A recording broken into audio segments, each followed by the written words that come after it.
We are already in the midst of another set of patch notes with beta version 1.5.1. This one coming out hot and fast after 1.50 that came out just last week.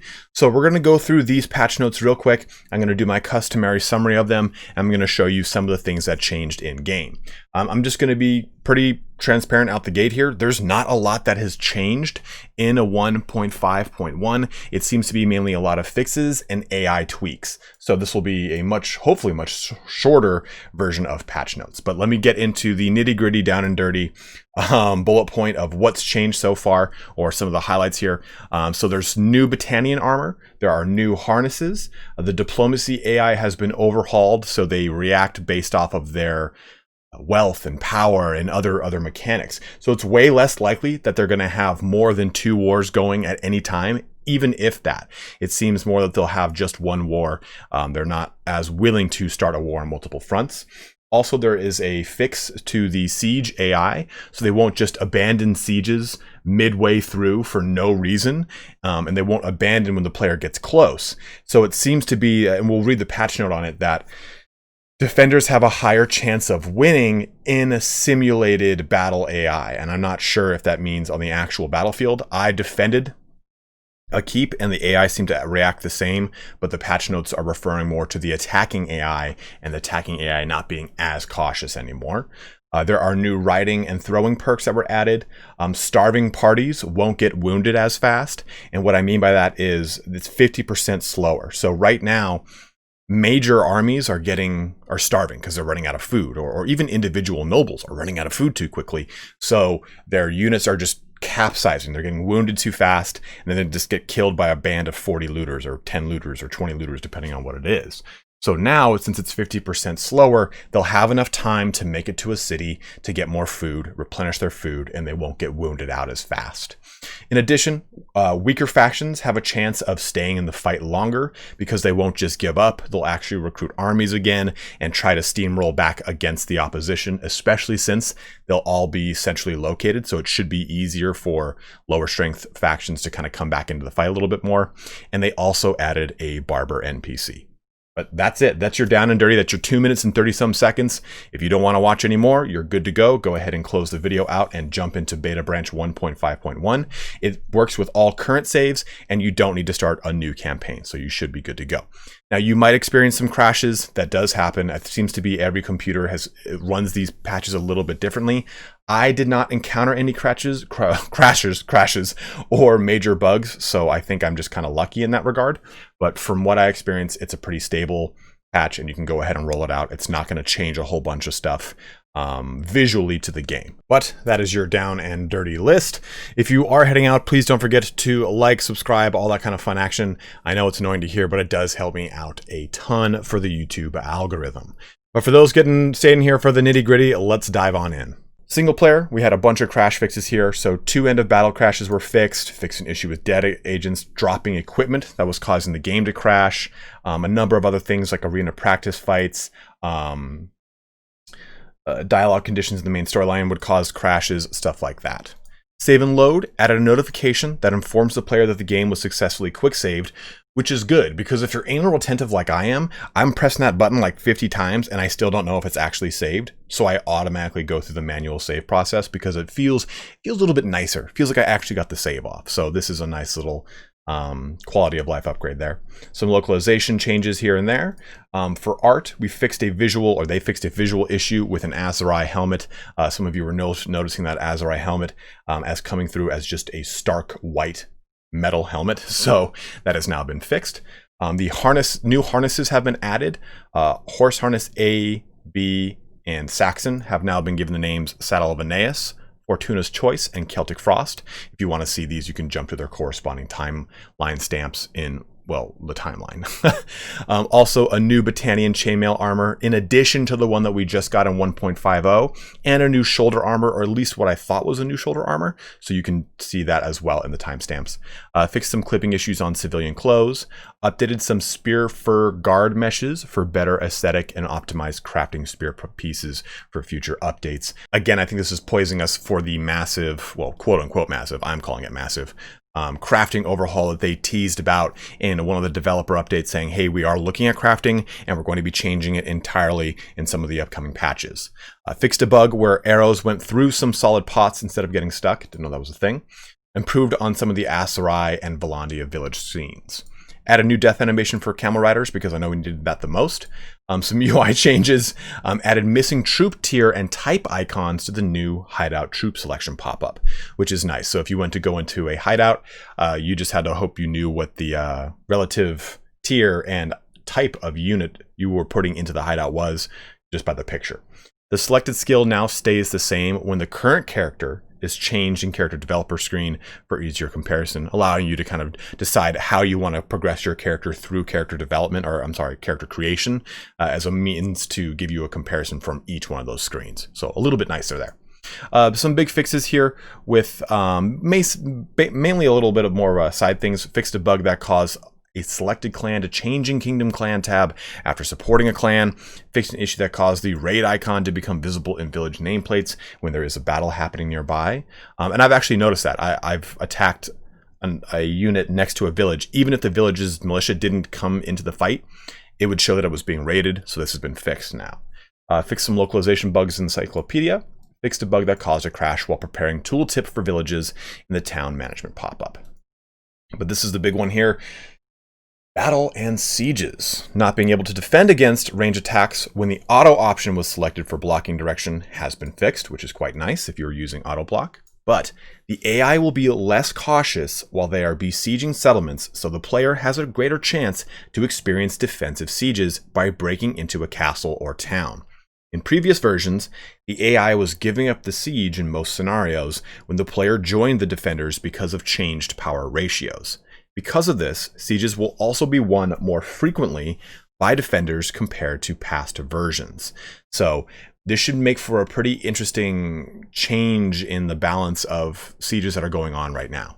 I know that it's pretty common for, oh, you see an army of 600 charging on a castle of 2. Well, there goes that castle of 200. But I wonder if this is really going to make it a huge difference if the AI is not actually being as cautious when it comes to attacking. So in my experience, this... and I didn't test a whole ton on this one because I think you have to be able to get to that castle fast enough to watch it kind of unfold. But hopefully this should prevent snowballing quite a little bit here, or quite a bit.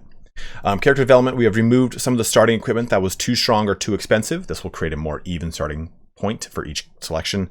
And we talked about this in 1.5. Some characters were getting Jarid when they started because they chose throwing and Asarai as their cultural background. So that's been fixed. But again, new throwing and riding perks. It looks like we're going to be getting even more throwing perks because this just says added 6 new campaign related throwing perks. And that usually means when it says new campaign related, it means it adds an additional benefit to a perk rather than saying, hey, here's brand new perks.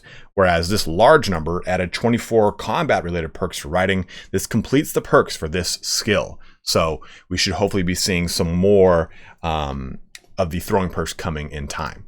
Also, starving parties, healthy troops will be wounded 50% slower. Talked about that a little bit ago. AI changes its sieges targets less frequently now, so they lose less time while traveling from one target to another.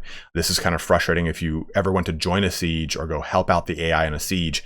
You'll notice that they, for no reason, just change their target. So this should be happening a lot less often, and they should actually kind of take their siege all the way to fruition. Because of some bugs, weak factions were having problems in forming armies. Now, they will form armies even if they are weak, and they will not simply give up. In rare cases, some factions, which have no settlements left, will make comebacks by conquering a new settlement. So hopefully we should start to see Sturgia or Southern Empire hopefully make a resurgence in some of our campaigns, because the armies won't just simply say beaten and hang out at the capital with their armies of 10, 15, 10, 10, 10, 15, 15, 15. They'll actually build those armies back up and try to make a resurgence back into your campaign in a big way. So that's a pretty exciting little change right there. Now, the Kingdoms and Diplomacy AI, like I was talking about earlier, here's this big one. AI clans make their war-peace decisions more cleverly and take into account a broader range of situations. They generally do not want to face more than 1 to 2 enemies at the same time. So if they have lots of enemies, they will try to make peace with some of them. This will reduce wiped out factions because in previous versions, some factions were not giving logical decisions at diplomatic votings. You don't say. Clans which have settlements that border the enemy will want peace more frequently. Similarly, they will not want wars in peace times. Rich kingdoms will not care about paying tribute as much as poor ones. If a faction has fewer men in garrisons or lord parties, or if lots of settlements have food problems, they will try to end the war with their recent enemies. There will be less snowballing due to all these changes because clans will try to act in the interest of their kingdom. And I really like this change, but I'll be totally honest, I noticed that snowballing started to not become an issue in as early as 1.4.3.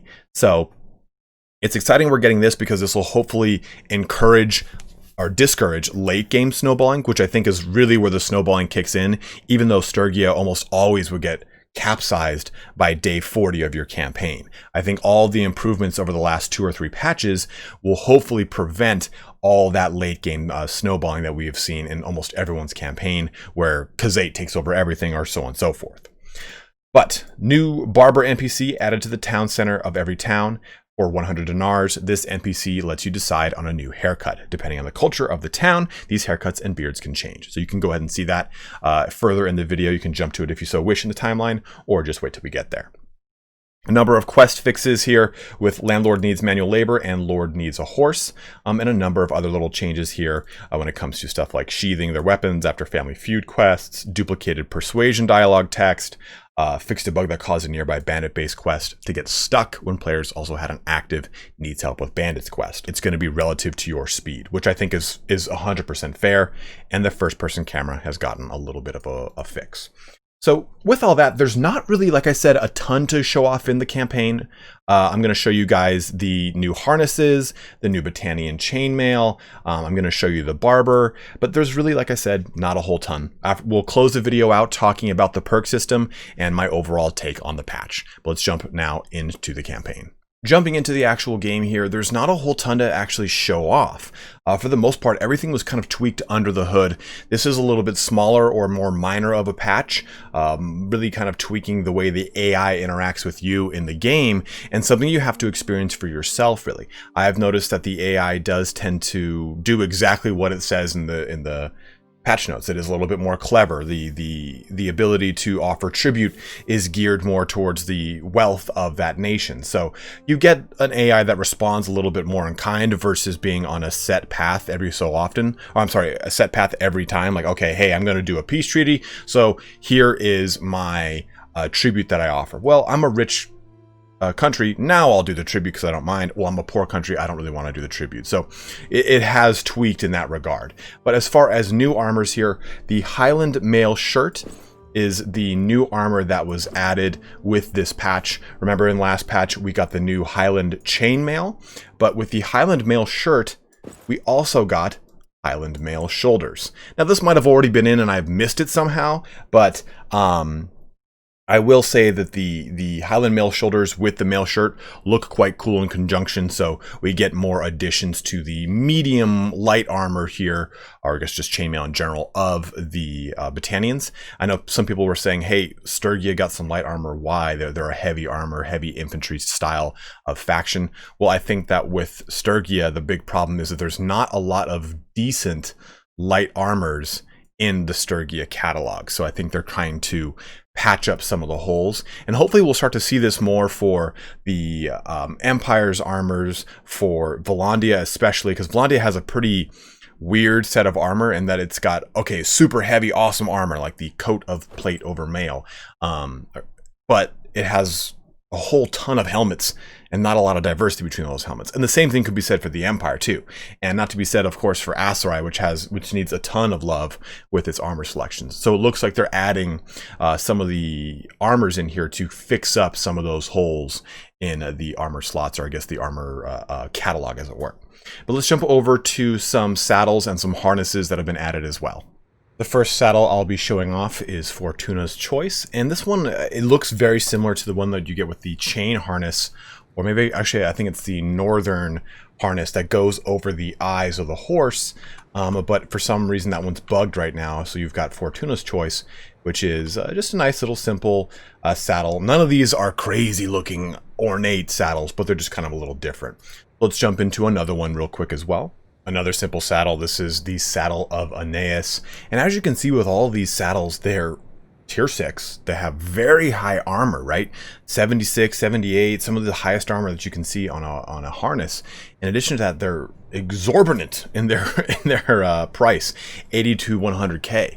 So I'm not sure if these are arena rewards, if they're quest rewards, if you just buy them normally. I haven't been able to find them naturally in the game. I'm using the cheat console to pull them out of the inventory of the game. So here is the saddle of Aeneas. Again, nothing crazy. It's just simply a red blanket on your horse for the most part. But we've got one more that we'll jump into with Celtic Frost. And here is our last new harness, Celtic Frost, which also sounds like a Gatorade flavor with 0 calories. But again, pretty simple on the harness here.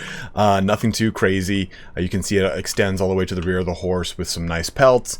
And you get a little fur protection, or not fur, I'm sorry, a leather protection here on the front of the horse's head. So again, there's nothing crazy with these saddles, but I do like that they're a little bit different, and we're getting at least some tweaking done to them. The saddles have been bugged for the most part since the game launched, with very few additions or tweaks or fixes on them. So hopefully we'll start to see some of these be fixed. There's one, the chain harness, where you can't even see the front of what is supposed to be the harness. It just disappears. So hopefully we'll get more of these little fixes and tweaks and additions to the game. One of the new things that was added with 1.5.1 is the Barber. So if you go into any town center, hold down Alt, you'll find the Barber. This guy just happened to be accessed in the Wool Weavery, which you would just look around the town, find where they are, and go towards them. Press F, press yes to go ahead and pay 100 dinar, and you can now change your hair color, your hair, or your facial hair, depending on the culture of the city that you're talking to the barber in.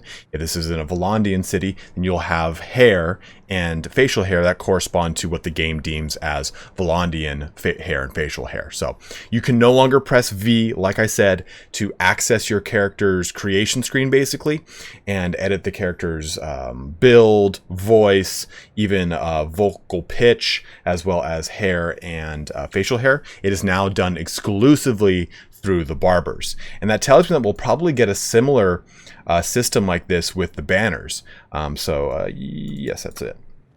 Right now, I can't do it in this screen, but if I jump back to the main screen and I were to just simply press B right now, I can access my banner, and there you go, white scars, and do whatever I want. So it tells me that this banner editor will get relegated to some sort of like tailor or special banner tailor or creator in the cities, and won't just be simply accessed by pressing B. Like I said, I'm pressing B right now, nothing happens. That's one of the other newer things that was added with 1.5.1. The last thing here are the new perks that were added for throwing, and you can see there's a lot going on. So we've got quick draw, throwing weapon drawing speed increased by 20%, whereas if you're a captain, then that's this 10% for your unit. Shield breaker, deal 40% more damage against shields with throwing weapons. So overall, a lot of these throwing perks are pretty sick. Like mounted throwing penalty decreased by 20%. This should hopefully make it so that the relative small stack of throwing weapons makes them have a little bit more punch if you're the player character. I mean, obviously, when you get hit with an errant throwing weapon and it does like 900 damage to you and kills you in one shot, it's never fun. But I like that these perks are pretty awesome. Gain +1 stack size to a throwing weapon. Ranged troops in your formation have a 25% chance of having +1 stack size throwing weapons. So it makes even your AI units a little bit, I guess, higher functionality in that they have got more of their weapon stacks. When thrown, a knockoff. When you're thrown weapon, when thrown, your weapons have a 50% chance of dismounting enemies on torso hits, which is pretty cool. I don't know if those perks themselves have been fully implemented into the game. This one has a 50% chance of dismounting enemies. This one increase your chance to dismount an enemy cavalry on successful hit. I think some of these are not fully implemented, and I know that perk-wise that's the case, and I've got a video coming out on that. But I wonder when dismounting will get fully implemented into single player. But again, last hit, your throwing weapon deals 50% more damage to enemies with less than 50% health left. So there are a lot of really cool, really flavorful throwing perks added to the game, so I encourage you to go and check some of these out, especially if you're doing a throwing playthrough. They seem to have really gotten a nice overhaul, just like all the previous perks that we're seeing here. For now, the most part, half of this list is been revamped, right? For the exception of smithing. But we get riding, athletics, throwing, crossbow, bow, one-handed, two-handed, and polearm have all gotten new perks and secondary perks added to them. But I would like to really see those cunning, social, and intellect perks fixed ASAP, as well as smithing. And again, I'll cover it in the video, but at the very least, turn on the ability to use a crossbow and any bow I want on horse from the corresponding perks. But that pretty much concludes our video here today on some of the new things that were added in 1.5.1. Again, not a lot added here. I think if anything, the main theme of this patch has been about preventing the AI from really snowballing and taking control of the map. Should you test it? I think honestly, there's no reason not to, especially if you're struggling with the AI in your games getting snowballed or snowballing in turn. It's not a massive patch, so I don't think a lot of people are going to have a lot of issues with their saves and crashes. I say that, but I'm almost always wrong in that regard. I feel like a lot of you guys do have a lot of issues with things crashing.